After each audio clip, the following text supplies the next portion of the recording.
wabarakatuh.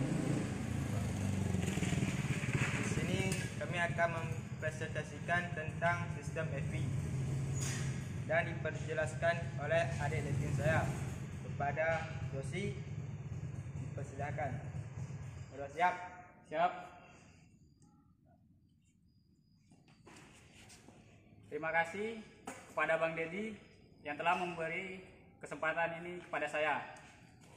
Dan terima kasih juga kepada Pak Afriyadi yang telah mengajari saya hingga saya bisa sekarang ini. Saya akan menjelaskan tentang sistem EVI. EVI adalah sebuah sistem penyemprotan bahan bakar yang dikontrol secara elektronik. EVI terbagi menjadi 3, yaitu ECU, aktuator, dan sensor. Yang pertama sensor. Sensor terbagi menjadi 9, yaitu 1. MAP, Manifold Absorber Pressure. Yang kedua IAT, Intake Air Temperature. Yang ketiga TPS, Throttle Position Sensor. Yang keempat Cam Position Sensor. Yang kelima WTS, Water Temperature Sensor. Yang keenam PCV Valve. Yang ketujuh Knox Sensor. Yang ke-8 Crankshaft Position Sensor. Yang ke-9 ada Front Oxygen Sensor. Kemudian aktuator. Aktuator terbagi menjadi 4. Yang pertama ISC atau Idle Speed Control. Yang kedua injektor. Yang ketiga coil.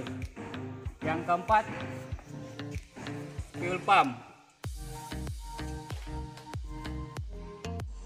Kemudian saya akan menjelaskan fungsi dari sensor. Yang pertama MAP, Manifold Absorber Pressure, yang berfungsi untuk mengetahui kevakuuman di dalam intake manifold. Yang kedua IAT, Intake Air Temperature, yang berfungsi untuk mengetahui suhu temperatur dalam intake manifold. Yang ketiga TPS atau Throttle Position Sensor, yang berfungsi untuk mengetahui sudut pembukaan throttle position sensor. Yang keempat Camshaft Position Sensor, yang berfungsi untuk mengetahui maju dan mundurnya peninjeksian bahan bakar. Yang kelima WTS, Water Temperature Sensor, yang berfungsi untuk mengetahui suhu air pendingin pada mesin. Yang keenam PCV Valve, berfungsi untuk mengetahui jumlah uap dan udara yang masuk. Yang ketujuh Knock Sensor, yang berfungsi untuk mengetahui terjadinya knocking atau getaran pada saat proses pembakaran tidak sempurna. Yang ke-8 Crankshaft Position Sensor, yang berfungsi untuk mengetahui putaran crankshaft.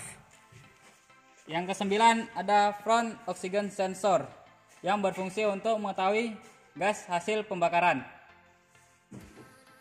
Kemudian saya akan menjelaskan fungsi tentang aktuator. Yang pertama ISC, Idle Speed Control, yang berfungsi untuk membypasskan udara pada saat throttle position sensor tertutup. Yang kedua injektor.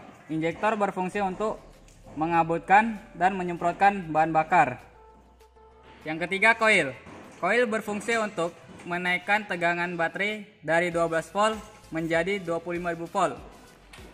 Yang keempat fuel tank.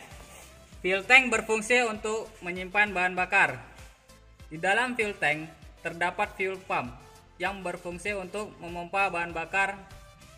Yang terakhir ECU. ECU berfungsi untuk mengontrol dan memerintahkan ke aktuator. Kemudian air cleaner. Air cleaner berfungsi untuk membersihkan udara yang akan masuk ke dalam intake manifold. Cukup sekian presentasi dari saya. Lebih dan kurang saya mohon maaf. Wabillahi taufik wal hidayah. Wassalamualaikum warahmatullahi wabarakatuh.